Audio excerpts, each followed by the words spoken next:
Hello, everyone. Welcome back inside Central Health Training Center for another episode of Broncos Now. As always, I'm your host, Sydney Jones. And coming up on today's episode, we'll hear from head coach Sean Payton and several players as they take a look back at Sunday's win over the Green Bay Packers. Plus, Broncos lead writer Eric DeLalla joins the show for a game recap. All that and more coming up.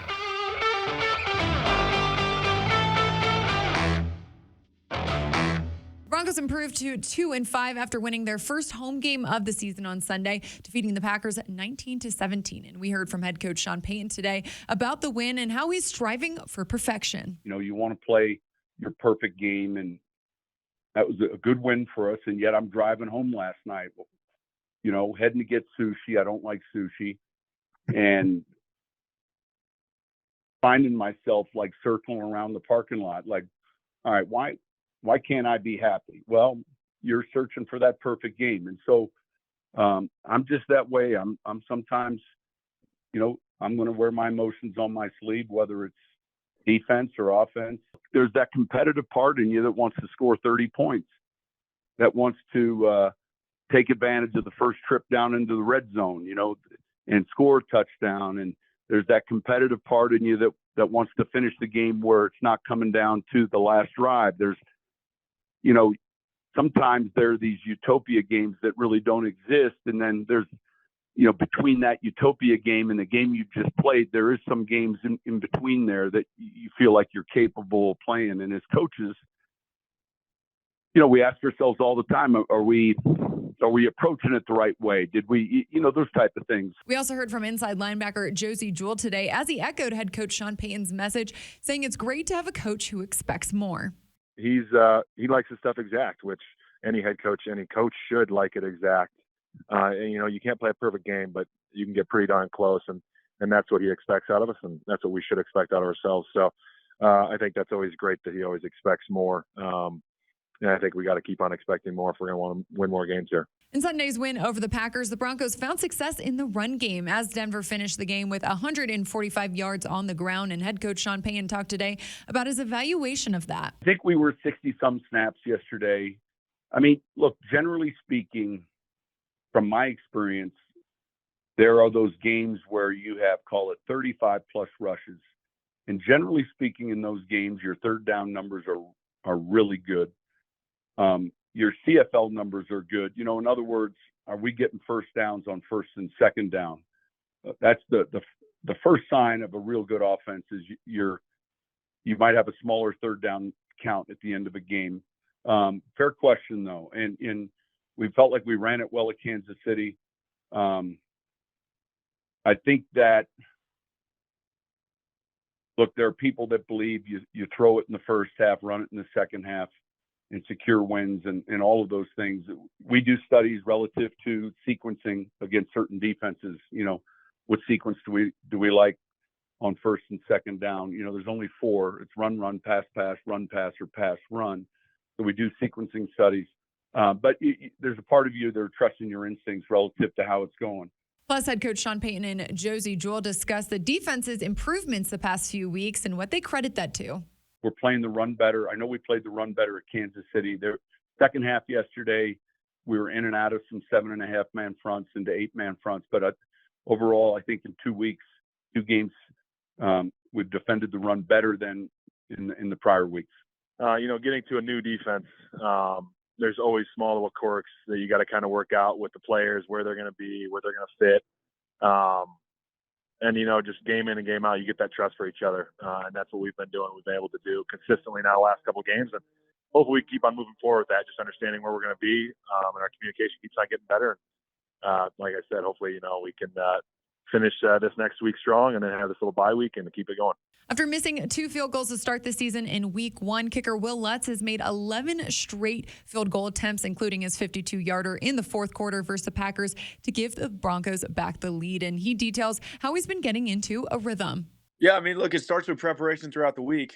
Again, I know that's cliche, but, you know, Mitch and Riley have done great throughout the week, preparing for every game. And, you know, just like any other position, it takes time, right?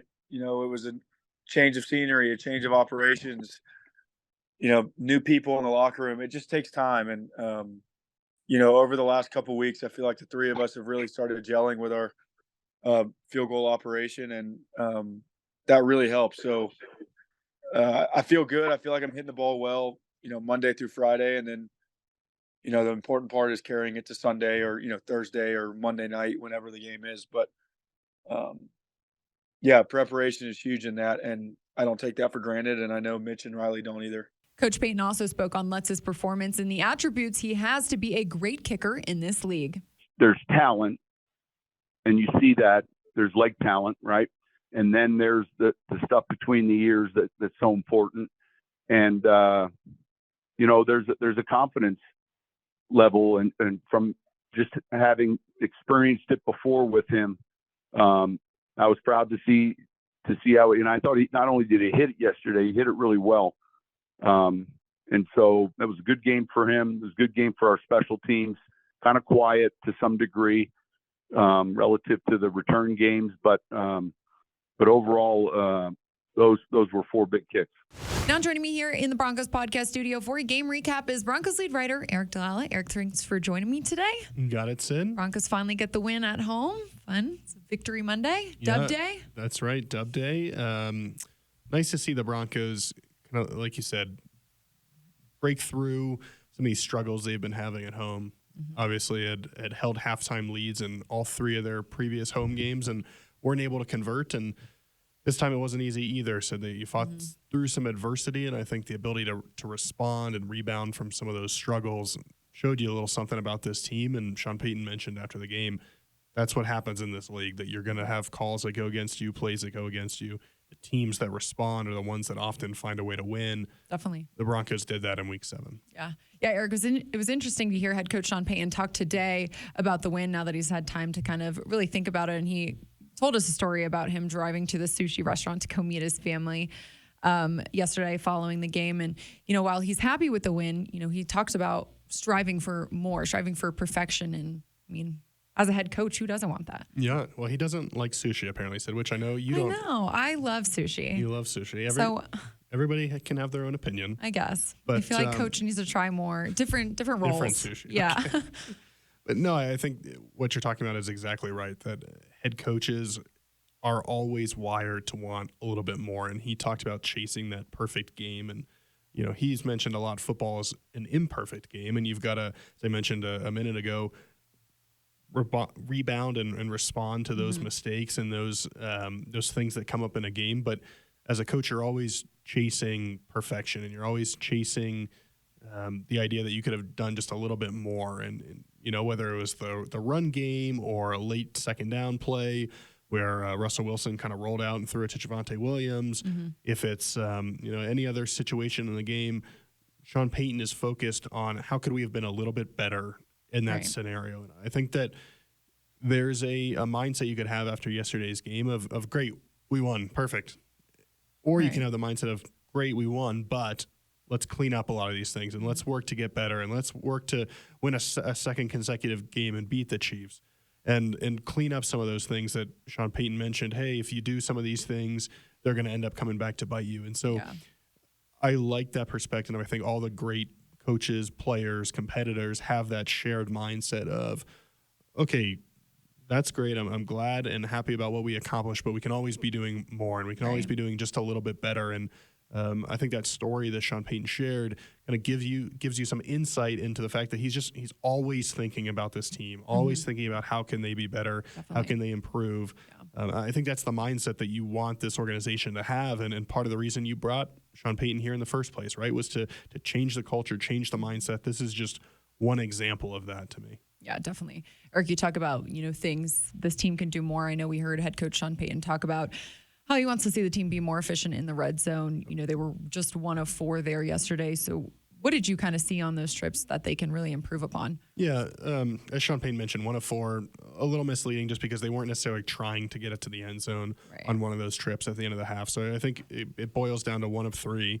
And certainly on the first one where I believe Javonte Williams gets into the end zone, you're called for holding, and you get pushed backwards, and now it's 3rd and long from outside the 10-yard line. And as Sean Payton said, under that situation, you you're not going to see your rates of scoring be very high, and that there are things you can do like pick up first downs in the red zone that increase your chances of scoring. Then getting penalties are going to push it the other way, and that obviously makes sense. It's intuitive and kind of goes with what you would think, but the Broncos have to make sure that, one, from a penalty standpoint, they're not beating themselves down there. They did seem to be a little more focused on running the football on that particular instance. Later they threw it a couple of times and weren't able to convert. But, it's a constant evaluation process, I think, of what's working down there, what's not. Everything gets a little bit heightened in the red zone. Things happen faster. There's less room to work with. Right. And we've seen across the league said that red zone offense is down and that defenses are playing well. And so it's not a unique problem to Denver, but you've got to find a way to take advantage. And certainly if the Broncos had scored touchdowns on even another one of those first half red zone possessions, you're looking at a completely different game in the second half. And then that's what Sean Payton's talking about in terms of the perfection. Well, how could we have made this game so that it didn't come down to the final moments and we didn't need to make a 52-yard field goal and then come up with a stop? Those are the things that he's talking about in terms of improving and chasing that kind of ideal scenario, that ideal game, and being better in the red zone is a big part of that.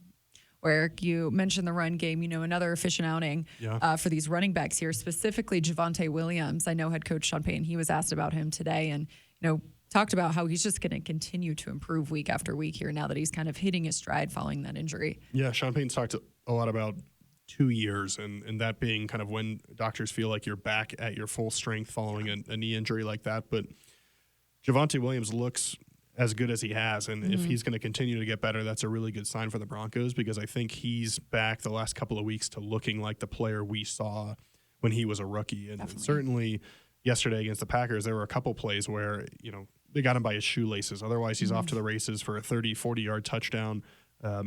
Still has that explosiveness, the ability to run through a tackle, the ability to run by people in a hole. Those things that Javonte Williams does, I would imagine the Broncos will continue to lean on as the season progresses. And one of the other things Sean Payton mentioned was he's still learning what Javonte does well, what he doesn't do so well, what situations to put him in. And so that takes a little bit of time. I think the Broncos are starting to get to that point where Sean Payton knows the personnel and when's the best time to use Jaleel McLaughlin, and when's the best time to use Samaje Perine, and when's the best time to use Javonte. And you're going to continue, I think, to see these running backs succeed because they're being put in good situations. And I think the three of them combined with their receiving yards are over 170 scrimmage yards. So clearly they were a big part of the win. Definitely. And, hopefully Javonte runs like that this week against Kansas City. Yep, hope so too. Well, Eric, we've really seen this defense take a step up the past few weeks, specifically against the Chiefs 2 weeks ago, and then again in the first half versus the Packers on Sunday. We heard both Josie Jewell and Coach Payton talk about that and credit that to, Josie said kind of communication in that regard, and then Coach talked about how good they've been defending the run too.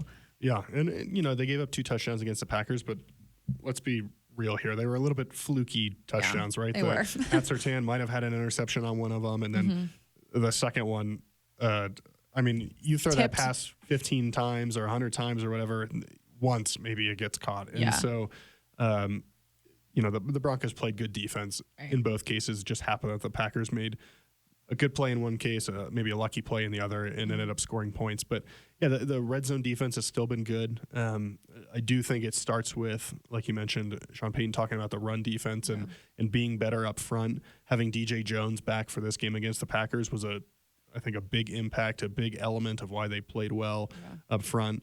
And they've got to keep doing that. They've got to put teams in 2nd and 10, 3rd and 6, instead of 2nd and 4, 3rd and 1, because when you let teams do that, now they've got a lot of options, and it just becomes tricky to stop them. And certainly in the second half, the run defense wasn't quite as good for the Broncos, but they made some stops when they needed to on that last drive. 1st and 10 around, I think, the 45, the Denver 45, somewhere like that. Packers tried to run it outside, tackle for loss, tackle for no gain, and now you're in that 2nd and 10 scenario. Play later, you get called for holding, and now you give your defense a chance to make a play to end the game. But it's got to continue to start up front with the run game. They did a good job against the Chiefs a couple of weeks ago, I'm sure Andy Reid and that Chiefs offense will look at that and say, okay, well, what can we find? What can we do differently? And Right. the Broncos will have to be ready to adjust and try to hold the Chiefs in check again. Well, Eric, we have to talk about kicker Will Lutz because Yeah. the Broncos wouldn't have won this game without him.